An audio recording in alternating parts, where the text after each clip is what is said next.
Bom dia. Amados irmãos, vamos começar com uma breve oração pela nossa aula. Eu gostaria que nós fizéssemos essa oração de pé. E gostaria que um voluntário, de preferência um voluntário entre os visitantes que nunca estiveram aqui conosco, fizesse uma oração pela nossa aula, por favor.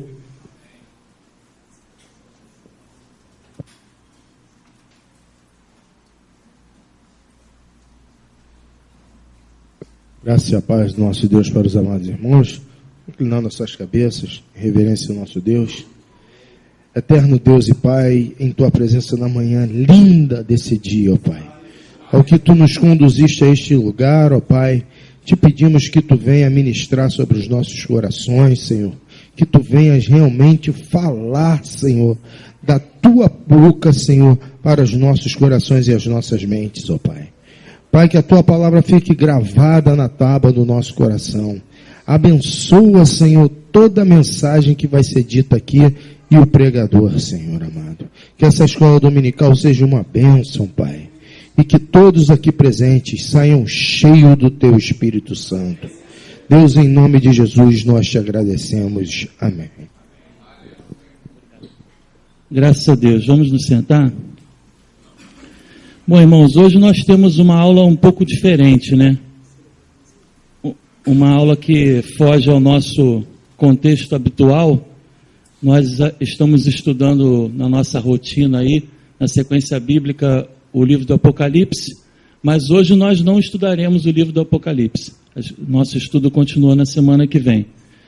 Hoje o assunto é missões, porque não faria sentido a gente ter uma aula dentro desse período do congresso que não tivesse diretamente a ver com isso. E, obviamente, eu não vou aqui me arvorar e ensinar ninguém a fazer missões, porque eu não tenho nenhuma capacidade para tal, pelo menos ainda não desenvolvida. A ideia é falar sobre missões de dentro para fora, de dentro da igreja para fora da igreja. Então, a gente vai conversar. Também a ideia não é que eu fale sozinho, que os irmãos fiquem apenas ouvindo. Sugiro que interajamos e que serão bem-vindas quaisquer interações, sugestões e comentários que os irmãos queiram fazer, né? Bom, primeiro, eu queria que os irmãos abrissem as Bíblias no livro do Êxodo. E Êxodo é de dentro para fora. Êxodo já é isso. Êxodo é algo que sai de dentro para fora. Às vezes a gente fica pensando, Êxodo, eles passaram um tempão lá no deserto. Então, não, Êxodo é quando a pessoa sai de um lugar para fora daquele lugar. Não necessariamente vai para algum lugar. Tá? Até porque Israel ficou 40 anos lá sem chegar a lugar nenhum. Capítulo 3 do Êxodo, verso 10. Apenas o verso 10.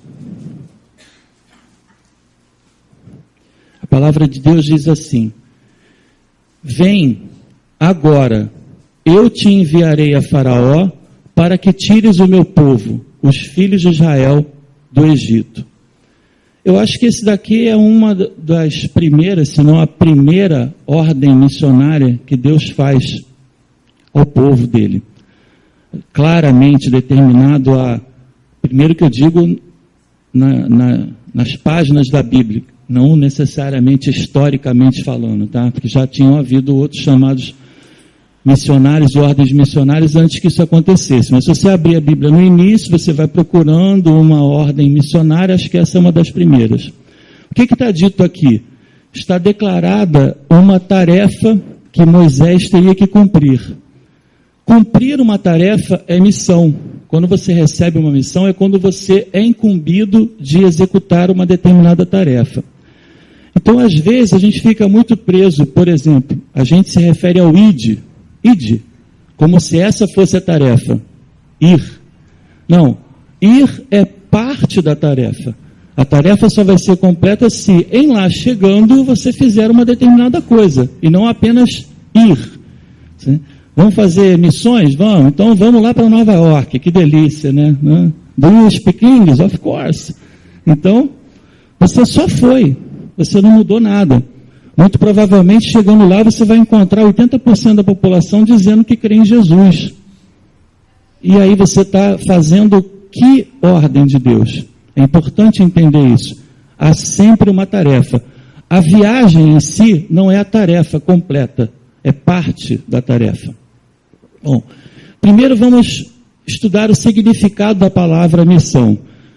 Já disse, o significado é tarefa, quer dizer, alguém manda alguém fazer alguma coisa. Quem manda é quem tem autoridade. Então, se eu não reconheço a autoridade de alguém, não tem como eu obedecer. Pronto, a tarefa já começa inviabilizada. A primeira parte da tarefa é reconhecer a autoridade de quem me mandou fazer. Se eu não reconheço a autoridade de quem me mandou fazer, nem adianta fazer, porque a tarefa está descumprida. Se eu faço porque eu desejo cumprir, sem considerar que a ordenança é quem determina o destino da minha vida, não adianta fazer. É inútil. Sou eu que estou fazendo. Eu roubei a obra de Deus. Se eu não reconheço que Ele está mandando e eu obedeço porque é Ele que está mandando, não adianta fazer. Outro aspecto importante da tarefa é que ela também é um cargo. Ou seja, existe um peso na tarefa. Ela é uma função. Ela é uma incumbência. Ninguém acha que vai fazer missões o tempo todo sentindo prazer. Não dá.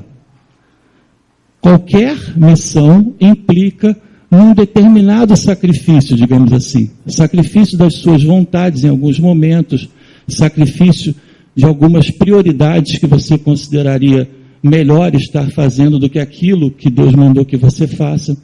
E qualquer missão é assim, mesmo no nosso trabalho, mesmo na escola, até uma criança sabe disso, o professor mandou fazer um dever de casa, pronto, eu já não vou poder brincar como eu pretendia naquela tarde, agora eu vou ter que fazer o dever em vez de brincar. Missão é isso, em vez de você fazer alguma coisa, você vai fazer outra. Deus não chama desocupados, não. Ele quer que você mova as suas ocupações no sentido da obediência, da vontade dele. Ou seja, que você deixe de fazer aquilo que te agradaria apenas e passe a fazer o que agrada a ele, prioritariamente. Agora, para a igreja, o que é missão? É a principal prioridade de qualquer igreja. Não pode existir igreja sem missão. Nenhuma igreja foi fundada sem que houvesse a missão de alguém. Sempre alguém foi incumbido de ir a algum lugar, pregar o evangelho, para algum grupo, para alguma cultura, para algum conjunto de pessoas, ou até para alguém só, isoladamente. E por causa dessa pregação missionária, surgiu uma igreja. A igreja não nasce do nada. Não aparece um anjo aqui na esquina e diz assim, agora construireis uma igreja aqui. Não foi assim que aconteceu.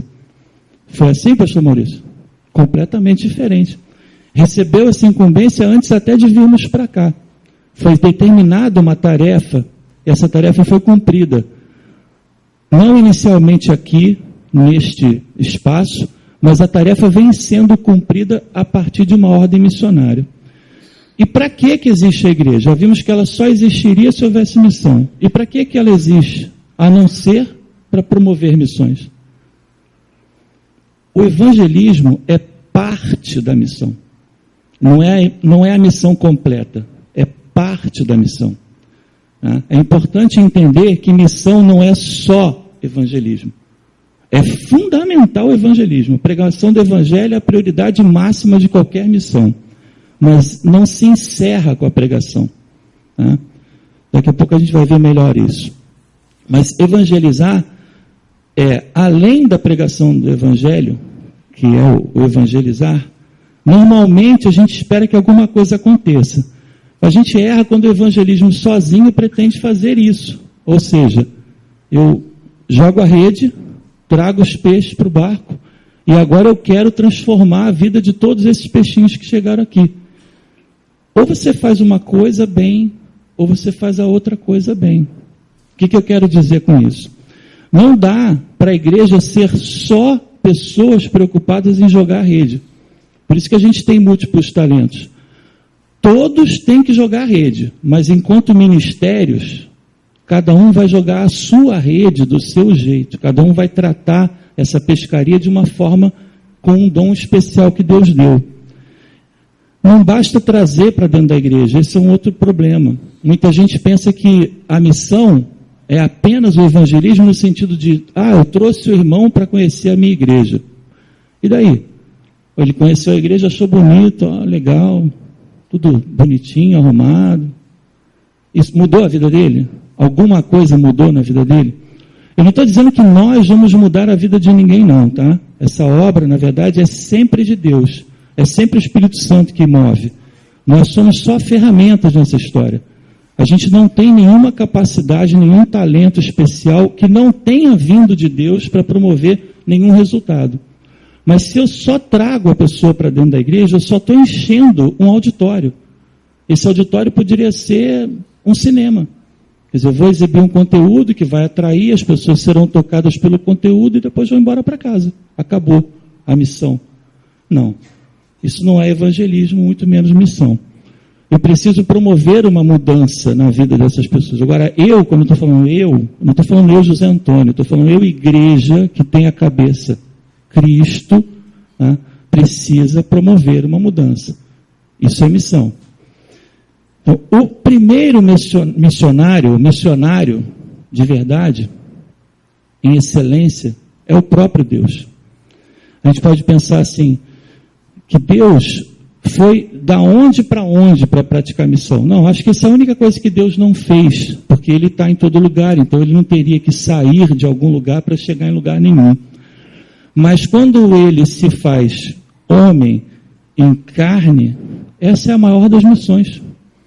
Quer dizer, Ele se reduziu à nossa humanidade para que nós entendêssemos o sacrifício dele da forma como nós teríamos que pagar se os nossos pecados fossem cobrados com a fatura que nós merecíamos.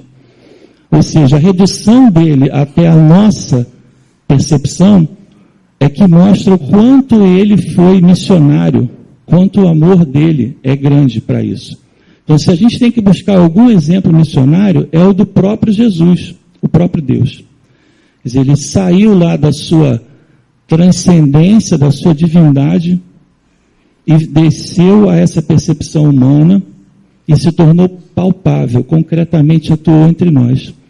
A morte dele só fez sentido porque era um homem morrendo. A gente poderia entender essa morte porque a gente sabe, pelo menos os adultos entendem, o que seja uma morte. Mas uma morte do quê? De uma mosca? De uma planta? Não, tinha que ser de uma pessoa. Então foi Deus quem desceu o monte e veio até Israel. Foi Deus quem se fez carne. Quer dizer, Ele é o verdadeiro missionário. Nós somos só ferramentas desse processo. Quando eu falei de promover o ser humano e transformá-lo, é isso que Deus faz. Normalmente tem uma sequência em tudo que Deus faz, de forma planejada, coerente e correta. A prioridade é sempre a pregação. Nada pode preceder a pregação. Porque às vezes a gente também inverte os papéis e pensa assim, não, primeiro eu vou matar a fome dos esfomeados, vou matar a sede dos que têm sede, e depois eu vou pregar o evangelho. Não faça isso, meu irmão. Porque você vai ter um monte de gente vindo comer e beber, mas não vão ouvir a verdade de Deus. A prioridade é a pregação. Eu sei que é difícil imaginar a pessoa com fome, ouvindo a palavra e prestando atenção. Não estou querendo que ninguém seja cruel. Fica aí, irmão, não desmaia de fome não, ouve a pregação inteira. Não é isso que eu estou falando. Mas não adianta eu fazer um restaurante, botar ele lá fora oferecendo comida e achar que com isso eu vou fazer com que Jesus seja reconhecido como Salvador. Não. Isso qualquer religião faz. Toda religião, em tese, é assistencialista. Toda religião pratica caridade. Eu nunca ouvi falar de uma religião que pratica a não caridade. Não, vamos tirar do mendigo e colocar no nosso caixa. Não existe isso. Qualquer religião acolhe a quem tem necessidade. E toda religião conduz a Jesus? Não. Toda religião leva Jesus aos homens? Não. Na verdade, nenhuma religião leva Deus a homem nenhum. É só Deus quem chega a qualquer homem. Então eu tenho que priorizar a palavra de Deus, e não a vontade de quem está aflito, o clamor de quem está em necessidade. Mas isso também não quer dizer que eu tenha que ignorar as necessidades de quem tem necessidade. Não é isso. Não basta evangelizar. Eu preciso transformar aquela pessoa numa pessoa melhor. Mas não sou eu que estou fazendo, é importante ressaltar isso. Eu tenho que melhorar a condição de vida daquela pessoa. O ideal é que, após a pregação ser feita, tenha havido uma transformação nessa pessoa, se ela realmente foi tocada pelo Espírito Santo e se converteu, o ideal é que a igreja comece o trabalho com essa pessoa a partir desse momento. O trabalho da igreja não termina aí, começa aí. Aí é que você vai começar a instruir, a tratar, a conduzir a pessoa para uma condição melhor, para um nível melhor de humanidade que ela não dispunha antes, simplesmente porque ela não conhecia Deus. Os valores dela estavam invertidos. Seria impossível incutir naquela pessoa valores tipo fraternidade, filantropia. Filantropia, uma palavrinha legal, dois radicais de grego, né? Philos, que é o amor de amizade, e antropo, quer dizer, o homem. Ou melhor dizendo, nesse contexto, o outro. Se eu não amo o outro, não há como fazer missões. Se eu não tenho amor pela pessoa que é diferente de mim, eu não consigo evangelizar. Eu faço propaganda, publicidade da igreja. Eu espalho folheto, divulgo eventos. Isso aí até aquele pessoal que está ali na Rio Branco compra o ouro faz. Isso não é evangelismo. Evangelismo é quando eu reconheço que o outro é diferente de mim e por mais diferente que ele seja, é nele que tem que estar o meu foco e não em mim. Isso é que é sair de dentro para fora de mim.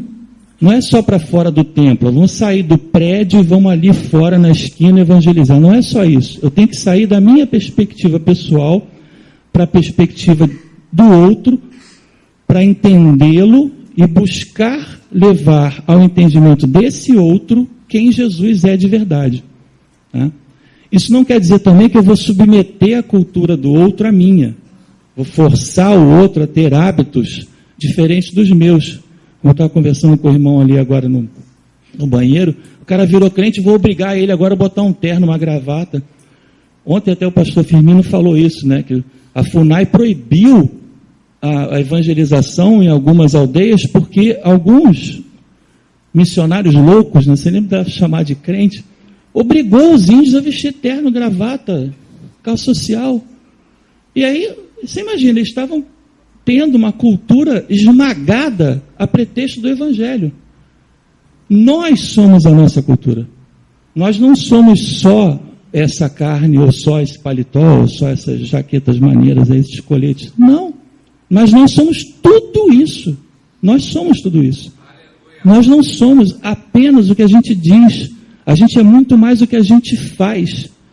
O nosso caráter é medido pelo nosso comportamento. E o nosso comportamento está preso à nossa cultura. O que eu como, o que eu visto, o que eu bebo, a que horas eu acordo, a que horas eu oro, a língua que eu falo. Isso está muito preso ao jeito que eu penso. Porque eu penso no meu idioma ou no outro que eu tenho aprendido a pensar. É muito complicado pensar sem idioma. Isso aí um neném faz, mas é por pouco tempo. Então, nós somos muito da nossa cultura. Para evangelizar, é fundamental que eu entenda, primeiro, que eu sou um e o outro é o outro.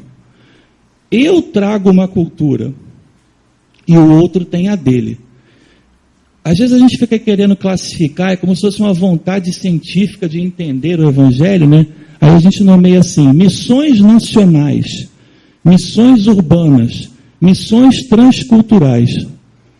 Gente, toda missão é transcultural. Ninguém tem a cultura que eu tenho. Nem que eu tivesse um irmão gêmeo que tivesse vivido muito tempo do meu lado, ele vai entender essa realidade que a gente viveu de um jeito diferente do meu. Porque Deus me fez de um jeito e ele de outro. Então sempre é transcultural. Pode ser para o meu irmão gêmeo, pode ser para minha esposa, para o meu marido.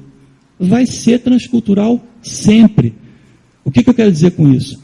É o entendimento do outro que importa quando eu levo Jesus para ele. Não é o meu entendimento. Eu tenho que entender como é que o outro pensa, como é que o outro sente, o que aflige o outro, o que preocupa o outro, para que Jesus chegue até ele como alguém que vem sanar todas as dificuldades da vida dele. E eu não estou falando isso como quem leva um saco de dinheiro, não. Eu estou querendo dizer o seguinte: a partir da paz que só Jesus pode oferecer, seja qual for a cultura que qualquer ser humano possuir, ele terá paz. Não importa qual é a sede que essa criatura tenha, quando Jesus chegar até o coração dessa pessoa, essa sede vai acabar. Então não importa se é um carioca, um brasileiro, um nordestino ou um egípcio. Gente, olha só, olha, vamos chamar assim de cultura, o fato de eu estar assim. A cultura deles é a mesma que a minha? É como se fosse uma tribo, a gente até usa isso socialmente, né? Sociologicamente fala uma tribo, eu sou de uma tribo. Aí você imagina assim, se eles vierem me evangelizar, eles vão falar, ó, tira esse paletó aí, bota esse colete, senta na moto, agora eu vou falar de Jesus. Gente, eu tenho maior aversão a isso aqui. Nada contra, eu acho bonita a máquina e tudo, nada contra quem faz uso delas. Mas, na verdade, eu tenho o maior medão de sentar em cima do troço desse e cair. Mas é outra cultura. Agora, mesmo com tantas diferenças culturais, estejamos próximos ou distantes, como é entre nós e um esquimó, por exemplo, entre nós e um pigmeu, o pigmeu também é um ser humano. Jesus morreu na cruz também pelo pigmeu, também pelo esquimó. Então não faz nenhuma diferença a cultura para Jesus. Então por que você está dando tanta importância à cultura? Porque para a gente faz. A gente não consegue se mover sem a cultura. Sabendo disso, antes de Deus mandar Moisés ir ao faraó, resgatar o povo de Deus no Egito, Deus preparou Moisés. E preparou de um jeito bem original, bem diferente. Antes de dizer essa frase com que a gente abriu a aula, Deus fez com que Moisés fosse adotado pela família do faraó e ficasse lá apenas 40 anos. Quem aqui tem mais de 40 anos? Quem tem menos de 40 anos? A maioria de vocês ainda estaria no Egito. O que significa isso? Deus quis que Moisés vivesse uma cultura completamente diferente da cultura hebraica. Completamente diferente, valores totalmente diferentes. Claro, à vontade. Ficou lá durante 40 anos.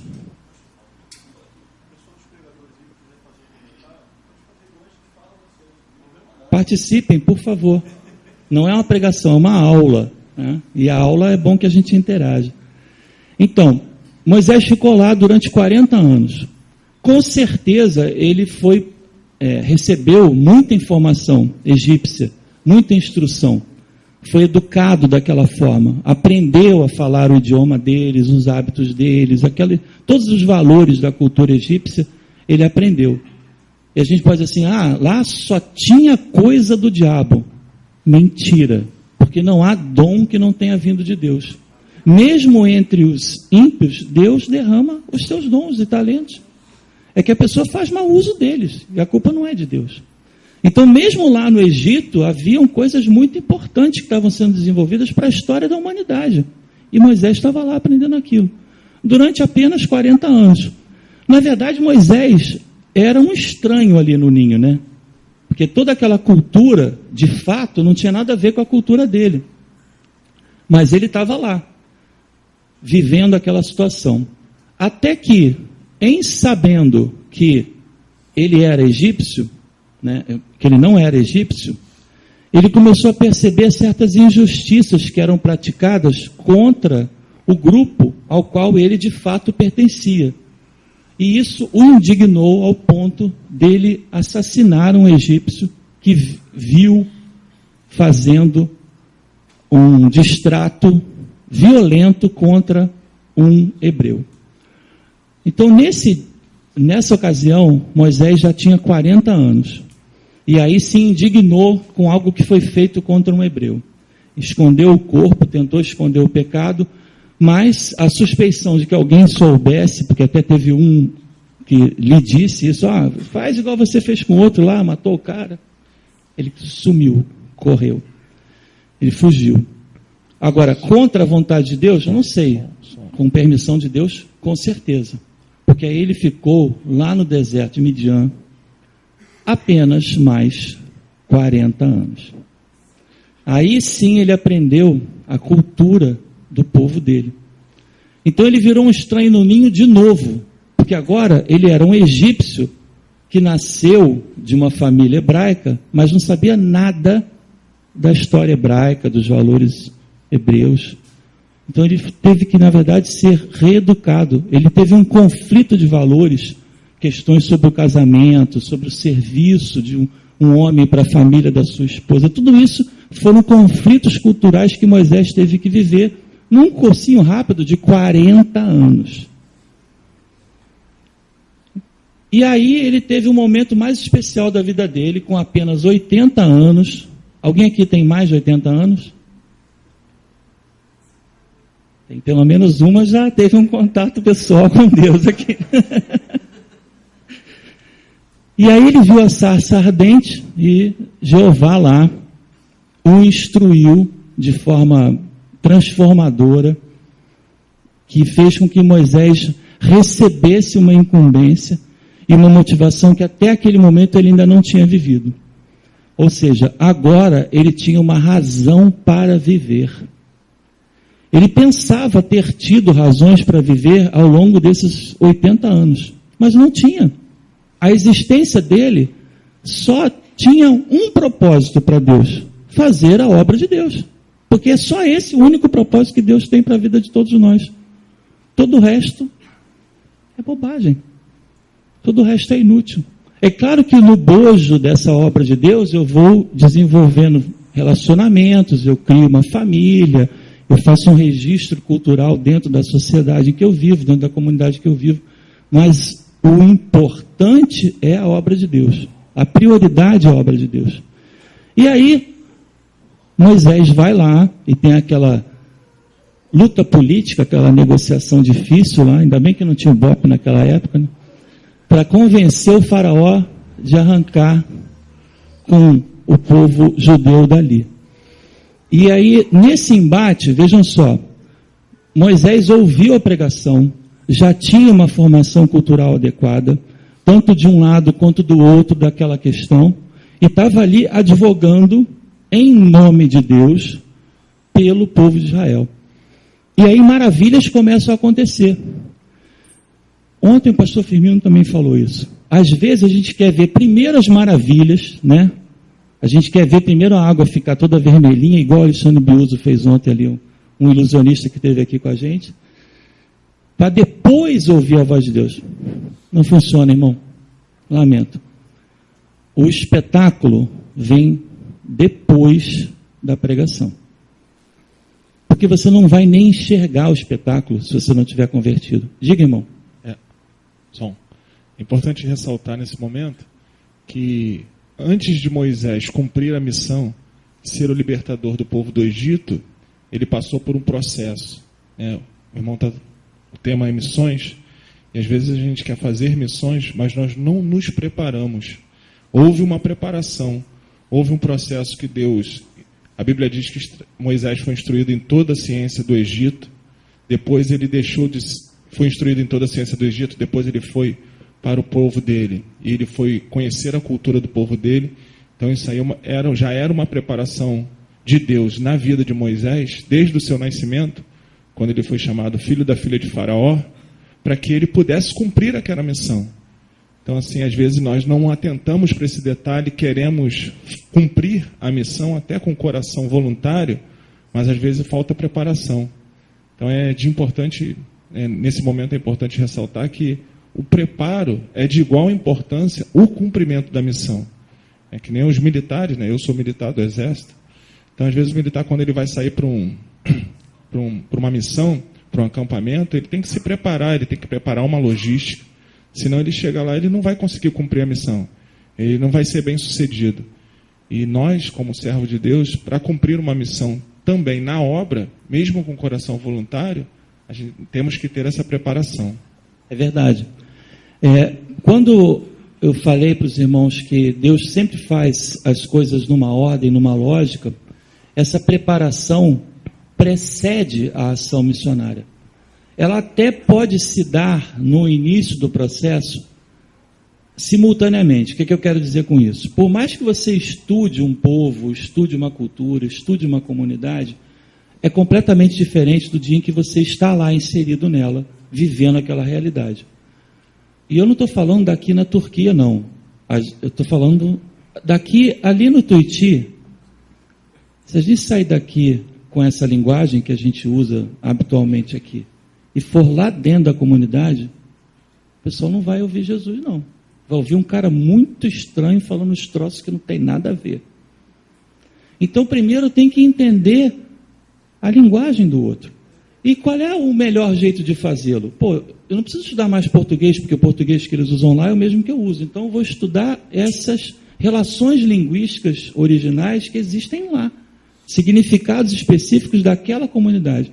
Então, o que eu faço? Eu vou lá, converso com o povo de lá, vivo aquela realidade ao ponto de entender a linguagem deles para que eu use a linguagem deles para levar o evangelho para eles.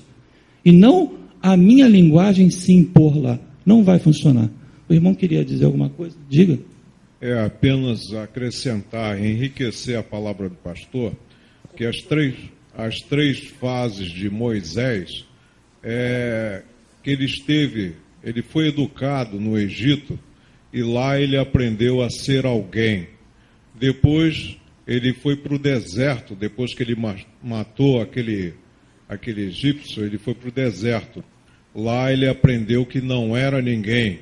E terceiro, ele conduzindo o povo de Israel, ele aprendeu que Deus é tudo. Amém. É verdade. Essas três fases transformam o ser humano no que ele realmente deve ser, um adorador. Reconhecer que Deus é tudo, é isso. Eu não valho nada sem Deus. Bom, eu já falei para os irmãos que o princípio básico para cumprimento da missão, que precede até qualquer preparo, é a obediência. Então eu queria que os irmãos abrissem a Bíblia no Gênesis, capítulo 12, no verso 1, em que tem uma outra ordem. A gente pode até entender como missionária, mas ainda não é bem o contexto. Que Deus diz para Abraão assim: ora, disse o Senhor a Abraão, sai da tua terra, da tua parentela e da casa de teu pai, e vai para a terra que te mostrarei.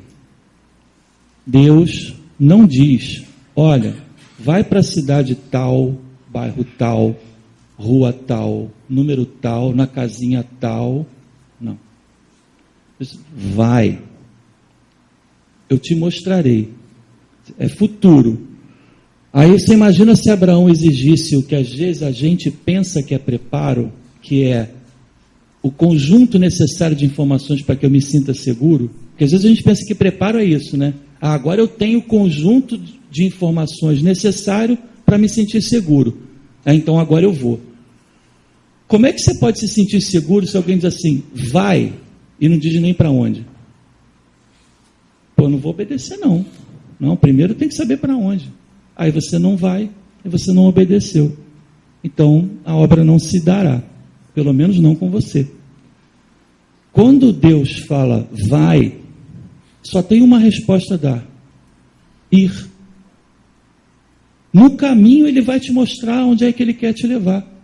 É ele quem julga o que é preparo e o que não é. Não é a nossa intelectualidade, não é o nosso raciocínio que vai se julgar preparado para executar a tarefa. É Deus quem determina qual é o preparo. Diga, irmão.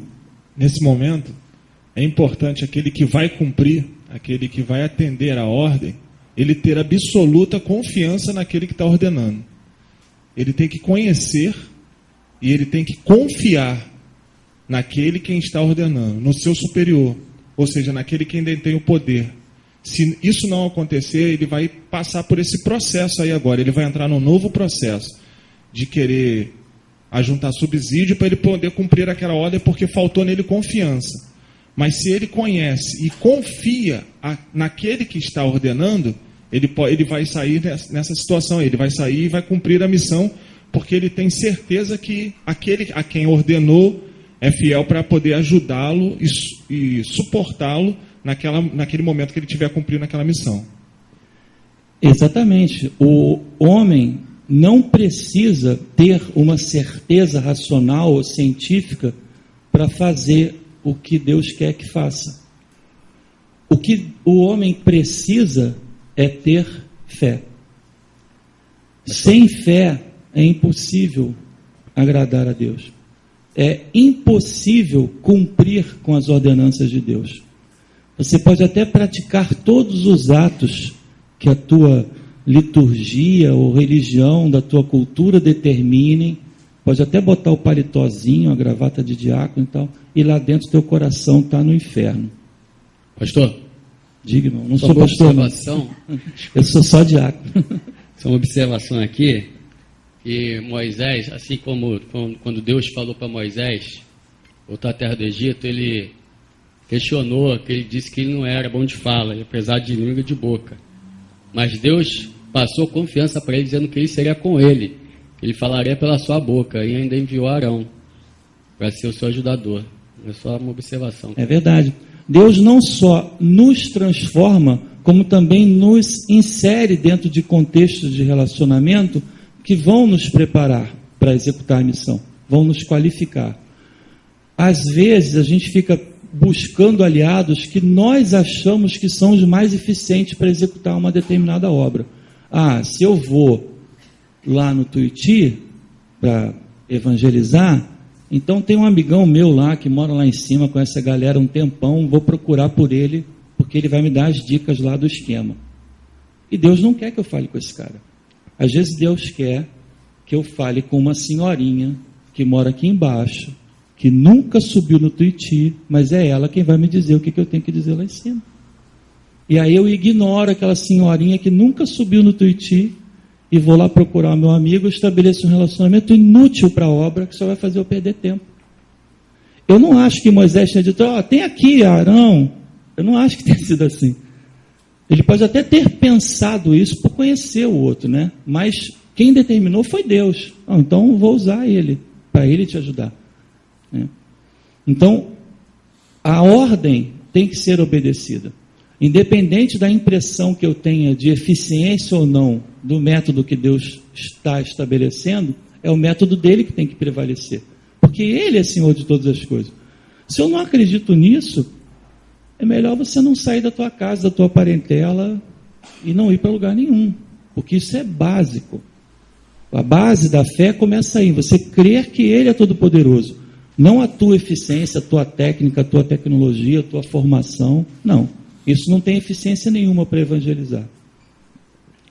Queria que os irmãos lessem agora Evangelho de Lucas, a minha passagem preferida, capítulo 5,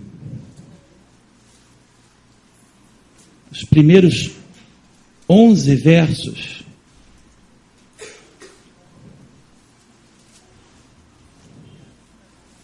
Já falamos sobre essa passagem algumas semanas atrás, hoje vamos encará-la com uma ótica diferente. Evangelho de Lucas, verso 1. Aconteceu que, ao apertá-lo a multidão para ouvir a palavra de Deus, estavam eles junto ao lago de Genezaré, e viu 2 barcos junto à praia do lago, mas os pescadores, havendo desembarcado, lavavam as redes. Entrando em um dos barcos, que era o de Simão, pediu-lhe que o afastasse um pouco da praia, e assentando-se ensinava do barco às multidões. Deus não diz o que ele ensinou às multidões. Alguém tem uma sugestão? Não?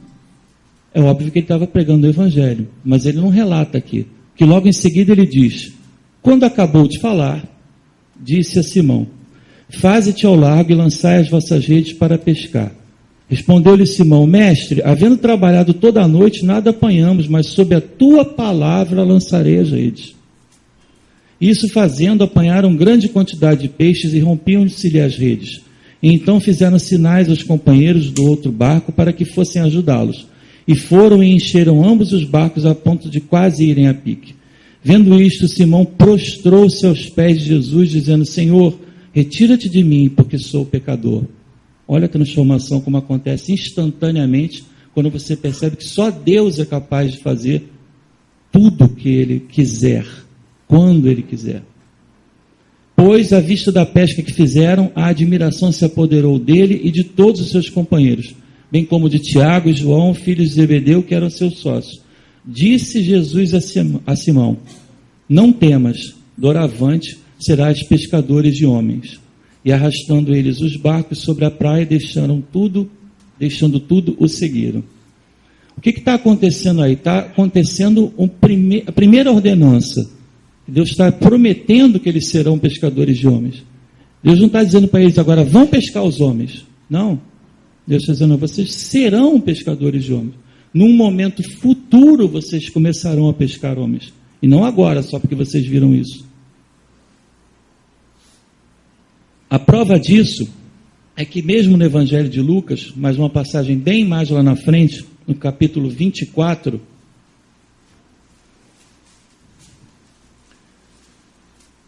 um bom tempo depois daquela situação ali na praia, em que eles ficaram maravilhados com Jesus,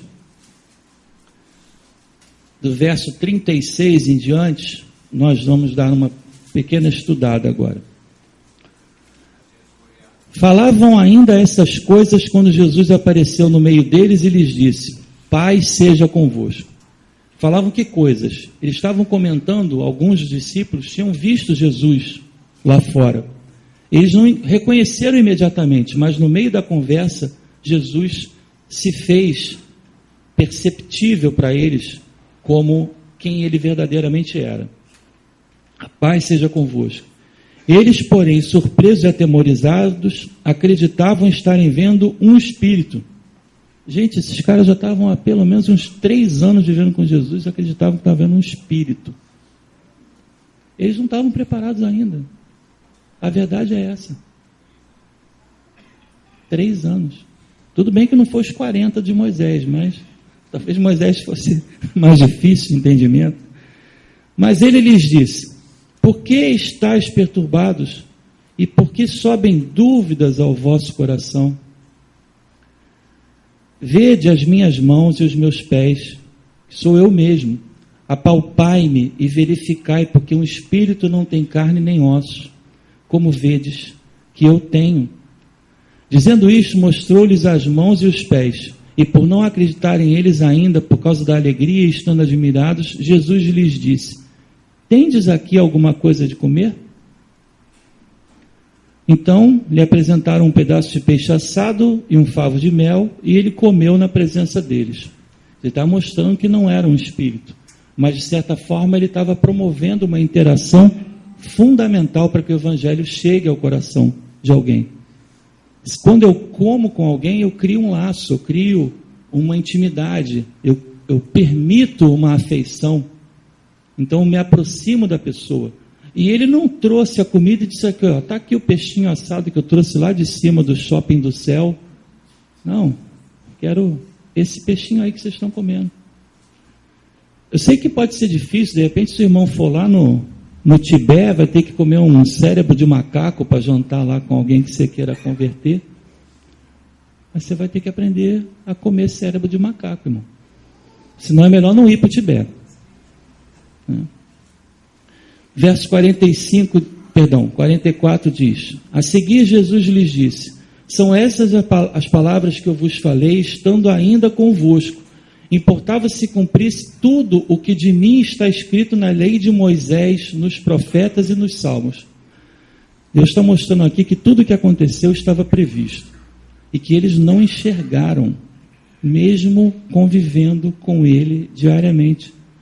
A ficha não tinha caído ainda. O preparo ainda não tinha terminado.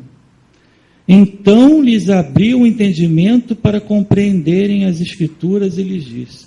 Só aí que ele abriu o entendimento. Assim está escrito que o Cristo havia de padecer e ressuscitar dentre os mortos no terceiro dia, e que em seu nome se pregasse arrependimento para a remissão de pecados a todas as nações, começando de Jerusalém, começando de dentro. Vós sois testemunhas dessas coisas. Jesus está alertando para que eles têm uma responsabilidade por terem vivido aquilo. Ou seja, nós temos uma responsabilidade por causa do que nós vivemos na transformação das nossas vidas. Nós já somos testemunhas de Jesus, desejando ou não evangelizar, desejando ou não se engajar no trabalho missionário, você já é uma testemunha de Jesus. E não tem meio termo. Ou você é convertido e testemunha o que Jesus fez na tua vida, ou você não é convertido. Não entendi, irmão. E brinca com Jesus, ele disse aqui. Eu não brinco com Jesus, não. Vós sois testemunhas dessas coisas. Eis que envio sobre vós a promessa de meu Pai. Permanecei, pois, na cidade, até que do alto sejais revestidos de poder. Deus ainda está dizendo, ó, não vai já não. Espera um pouquinho aí. O preparo está quase pronto, assim, falta mais um período só para colação de grau. Mas não tem diploma ainda não. Espera mais um pouquinho, porque virá uma situação especial que vocês ainda não viveram, que vocês ainda não estão plenamente qualificados por causa disso. Verso 50. Então os levou para Betânia e, erguendo as mãos, os abençoou. Aconteceu que, enquanto os abençoava, ia se retirando deles, sendo elevado para o céu. Então eles, adorando, voltaram para Jerusalém, tomados de grande júbilo, e estavam sempre no templo, louvando a Deus. Num primeiro momento, Deus se faz presente. Foi Jesus quem apareceu lá. Foi Ele que foi lá, como sempre é. Como está em João 1. No princípio era o Verbo estava com Deus. O Verbo se fez carne, foi Deus quem foi. Não foi homem nenhum que foi em direção a Deus e o alcançou. Então, na primeira parte dessa passagem, a gente vê que Deus se faz presente, Ele desce à terra, Ele desce do monte, Ele quem traz a mensagem. Nos transforma e nos qualifica, ensinando, instruindo, discipulando. Ele promove um ciclo de preparo, em que nós somos preparados também para preparar, além de evangelizar. E por fim, Ele nos envia no momento oportuno, de dentro, da onde nós estamos, para fora. Nos tira da zona de conforto para uma situação desconfortável. E se eu saio da zona de conforto, o que há diferente na outra zona? O desconforto. Às vezes a pessoa quer sair de uma zona de conforto e ir para uma zona de super conforto, né? Não, eu vou sair do Rio de Janeiro, mas eu vou para Miami evangelizar. Aí é fácil, né? Não é isso que Deus quer. Nada contra quem vai evangelizar em Miami, mas o objetivo não pode ser o próprio prazer. Eu entendo aqui que Deus dá a seguinte lição. Primeiro, o evangelismo, que é a essência da missão, é a prioridade máxima do trabalho missionário, levar o evangelho, ele é jogado com uma rede. Não é um anzol. Eu não jogo uma isca exclusivamente para uma pessoa. Isso é muito raro. Isso é muito difícil de fazer. E na maioria das vezes é perda de tempo. Porque quando eu faço isso, eu tenho uma perspectiva pessoal sobre aquela pessoa que não é verdadeira. Porque se o meu coração é enganoso para mim, imagina o coração dos outros. Como é que eu vou saber se aquela isca realmente vai ser suficiente para aquela pessoa entender o Evangelho ou não? Não dá. Eu não quero dizer que você não tem que pregar individualmente. Tem sim. Tá? É óbvio que tem. Mas isso não é um trabalho evangelístico institucional de uma igreja. Essa é a sua obrigação. Isso não é missão. Isso é partícula da missão evangelística, que é parte da missão que a gente chama de missão urbana, cultural, transcultural, nacional ou o que seja. Então é como se fosse assim: o evangelismo é a rede, é a prática de jogar a palavra de forma dispersa, sem conhecer, reconhecendo que não conheço verdadeiramente quem está ouvindo ou não está, e essas pessoas são arregimentadas para serem preparadas, discipuladas e, se convertidas, participarem da obra. A missão é que cria condições para que essa rede seja arremessada. O que eu quero dizer com isso? O evangelizar só depende da tua fé, de você estar convertido ou não. A tua habilitação para falar do evangelho que Jesus fez na tua vida se dá assim que você se converte. Mas quando você institucionaliza esse trabalho, quer dizer, quando você vai usar uma rede para evangelizar, um conjunto de pessoas, o investimento de irmãos para fazê-lo, não dá para você chegar com a rede na praia e jogar na areia. Você não vai pegar nada. Você precisa do barco. Isso é a missão. A missão cria e mantém condições para que a rede seja arremessada num lugar onde, da praia, você não seria capaz de pescar. Ou seja, se eu permaneço num ponto e só evangelizo, eu posso até pegar um peixinho ali na beira da água, um desavisado.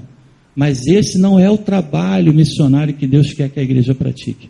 O que Ele quer é que a igreja vá além, que ele avance, que ele chegue, o evangelho chegue aonde ainda não chegou.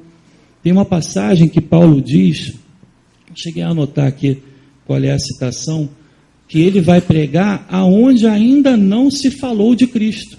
Porque ele não vai, se eu não me engano, não sei se ele diz semear, aonde já semearam, eu não me lembro qual é o termo que ele usa, mas ele diz algo assim: eu não vou lá aonde já tem uma semente plantada, onde já tem gente cuidando, eu tenho que ir aonde ainda ninguém foi. Agora, aonde ninguém foi, a gente fica pensando assim, é um desses países aí, é uma cultura que não conhece Jesus. Não, aonde ninguém foi pode ser o coração do meu vizinho. Onde ninguém alcançou, onde Jesus não conseguiu chegar, pode ser no coração do meu irmão. Vai saber. Então essa terra que ainda não foi alcançada pelo Evangelho, não precisa ser um espaço geográfico. Pode ser o universo que existe dentro de um homem. Jesus ainda não chegou lá, por inabilidade nossa, não por incapacidade de Jesus. Ele deseja que nós participemos da obra dele. Ele não depende do nosso trabalho para que a obra seja praticada. Diga, irmão. Eu citaria a passagem de Paulo em Atenas, no Areópago, pregando a respeito do Deus desconhecido. Gostaria de citar também a palavra que diz: abre a tua boca e eu a encherei. E gostaria, por último, de dizer que, se não for a unção, de nada vale a sabedoria da palavra. É verdade. Sem a unção, a instrução que a gente recebe, mesmo que ela seja muito vasta e profunda, ela é só uma tecnologia como outra qualquer. Ela não serve para evangelizar. Ela serve para propaganda, para publicidade, mas não serve para alcançar os corações. Alguma outra participação? Alguém tem alguma dúvida? Alguma discordância? Falei alguma besteira, pastores? Diga, André. O microfone, que responsabilidade. Diácono, eu gostaria de saber essa questão da linguagem, do registro que a gente deve usar ao pregar para outra pessoa. Quer dizer, como é que a gente anula, assim, o que a gente chama de conhecimento humano? Assim, eu, como professora, por exemplo, e a mais chata que existe, que é de português. Como é que eu anulo esse meu conhecimento e deixo esse agir de Deus acontecer? Esse fluir, porque quando eu falo, me parece, as pessoas já me disseram isso, que eu pareço prepotente, autoritária, e já é algo que vem da minha profissão, entendeu? Já é se é um defeito profissional. Então, como é que eu chego a essa pessoa e, tipo assim, no meu caso, não é uma questão de eu me diminuir, não, para Jesus crescer, não. Eu tenho que desaparecer para Jesus aparecer. Primeiro, eu acho que a gente não tem que se anular em relação a dons e talentos. Se Deus te fez professora, você usou um dom e um talento que Ele te deu. Então, eu creio que você tem que usar esse dom e esse talento para evangelizar. Eu não conheço a fórmula em que você possa desaparecer por completo quando executa a obra. Mas eu também não creio que Deus queira que seja assim. O que eu quero dizer com isso? Todos os textos bíblicos foram escritos por pessoas que usavam aquele idioma com o qual escreveram. Usaram dentro de um contexto linguístico que eles conheciam. Então, eles tiveram uma influência, digamos assim, no conteúdo que Deus permitiu. E sempre é assim. Tá? A tua necessidade, que é fazer com que o Evangelho chegue a alguém, de certa forma é parecida com a necessidade que você tem quando pega um aluno que desconhece aquele conteúdo e você vai oferecer aquele conteúdo. É claro que, se você vai pregar o Evangelho, você tem que pregar com autoridade. Isso não vai funcionar. Agora, a autoridade não é sua. A autoridade vem de cima. É importante que a pessoa entenda que essa qualificação maior não é a tua formação profissional, mas é o que Jesus fez na tua vida. Essa anulação, esse termo que você usou, eu não acho que isso seja correto. Moisés não deixou de ser aquele cara que já tinha vivido aquilo tudo. Não.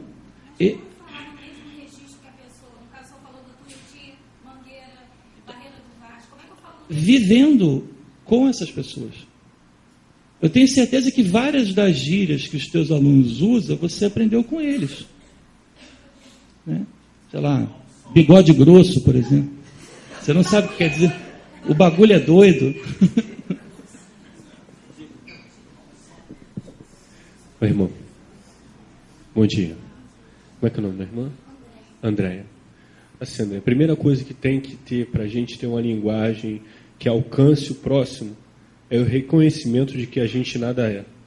E isso você já teve e declarou aqui. Eu acho que a primeira linguagem que a gente tem que ter. Todavia, quando a gente reconhece que é alguma coisa, é a primeira barreira para a gente alcançar o coração de outra pessoa. Então, isso aí, eu creio que Deus já está fazendo no teu coração. Quanto à linguagem de falar com o cara lá do murro, com o motociclista, tem uma linguagem que é universal, que é humanidade. Humanidade é linguagem universal. Ser humano. A gente está deixando de ser humano para ser coisa, para ser um troço, né? Então, quando a gente é ser humano, a gente alcança outro ser humano, porque qualquer ser humano entende a linguagem do ser humano. Então, primeiro é reconhecimento de que a gente nada é. E tratar os outros com humanidade. Só isso. O restante, o coração aberto, Deus vai fazendo a obra e vai te abençoando no caminho. Obrigado, irmão. Diga, pastor. A irmã estava citando, eu me lembrei da passagem do apóstolo São Paulo, aí contribuindo com a palavra do pastor Renato, que no fundo, quando nós temos um encontro com Cristo, nós deixamos de considerar a possibilidade de ser o que nós somos para sermos tudo aquilo que Deus quer que sejamos no tempo oportuno. Paulo fez o quê? Eu me fiz de tolo para alcançar os tolos. Então, essa realidade multifacetada acaba fazendo parte da nossa vida. Quando nós nos deixamos deixamos de ser o que somos, ou que aspiramos que somos, e nos colocamos à disposição de Deus para sermos tudo aquilo que Deus necessita que sejamos no tempo oportuno. Eu acho que essa é a...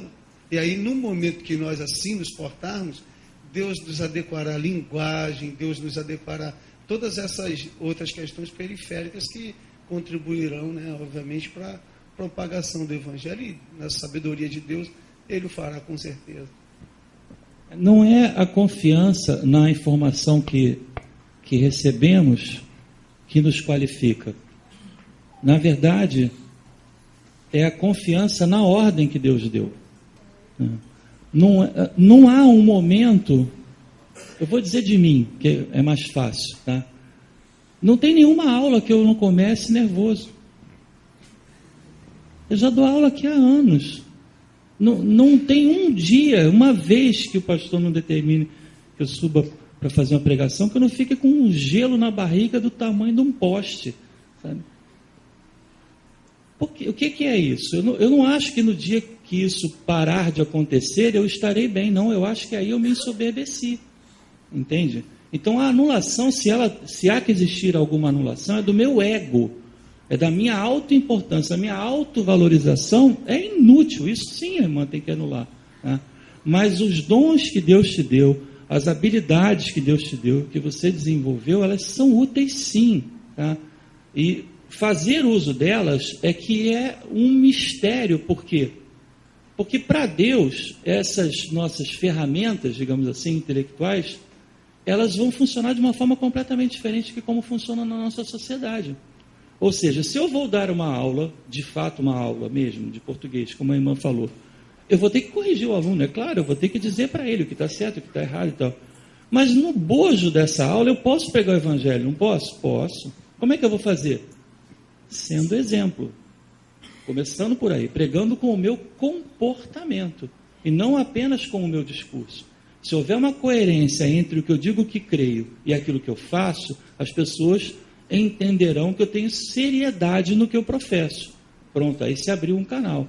Né? Agora, se eu me arvoro como alguém que possui uma informação que os outros não possuem, e por isso eu estou ali evangelizando como quem entrega um bem, um valor, né, que eu possuo e os outros não, o evangelho não vai funcionar. Então essa anulação se dá nesse lado meu egocêntrico, de autovalorização, de autoimportância, autotitularidade. Mas não nos dons e talentos. Eu acho que Deus quer usar. Quer dizer, quando Paulo estava lá na Grécia, ele sabia falar grego.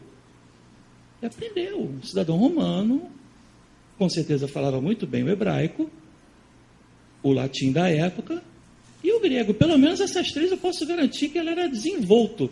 Você imagina se Paulo chegasse na Grécia e quisesse falar hebraico. Aí seria uma imposição inútil do idioma dele sobre uma cultura enorme, que a cultura grega milenar também, eles não iam se submeter.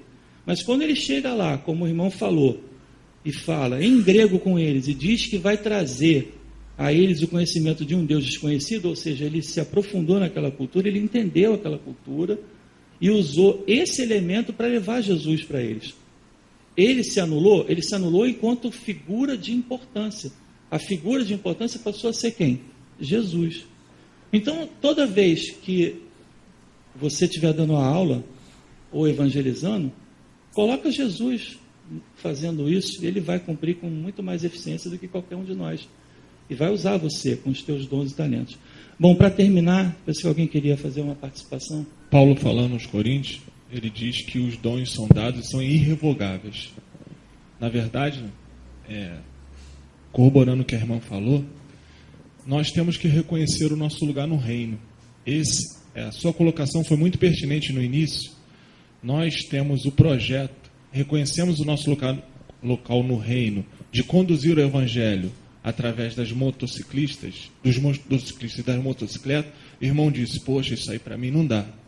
Mas o local no reino para o irmão talvez seja evangelizar também, cumprir também o nosso papel que nós cumprimos, mas de uma outra forma.